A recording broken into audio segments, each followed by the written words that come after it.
મોરબી જિલ્લાના જશાપર ગામના ખેડૂતો આંદોલનના માર્ગે છે। ગામના સીમ વિસ્તારમાંથી પસાર થતા બાયપાસ રોડને લઈને ખેડૂતોએ હવે વિરોધ પ્રદર્શનનું શસ્ત્ર ઉગામ્યું છે।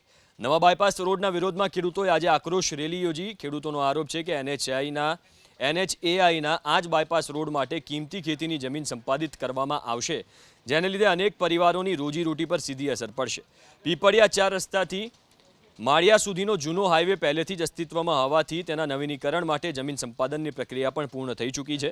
આ સ્થિતિમાં નવા બાયપાસ રોડની કોઈ જરૂર ન હોવાનું ખેડૂતોનું કહેવું છે। ખેડૂતોનો આરોપ છે કે જે બાયપાસ રોડને લીધે અંદાજે 15 જેટલા ખેડૂતોની 101 વીઘા જેટલી જમીન કપાતમાં જશે। બાયપાસ રોડ બનવાથી ખેતરમાં પાણી ભરાવાની સમસ્યા ઊભી થવાની ખેડૂતોએ આશંકા વ્યક્ત કરી। ચાંચા વદરડા ગામમાં પણ આ જ પ્રકારની મુશ્કેલી ઊભી થતી હોવાનો ખેડૂતોનો આરોપ છે। ત્યારે ખેડૂતોએ વિવિધ કક્ષાએ પોતાના પ્રશ્નો અંગે રજૂઆત કરી છે। જોકે સ્થાનિક પ્રશાસન હજુ પણ બેઠકો કરીને નિર્ણય લેવાની સરકારી વાર્તાઓ જ કરી રહ્યું છે।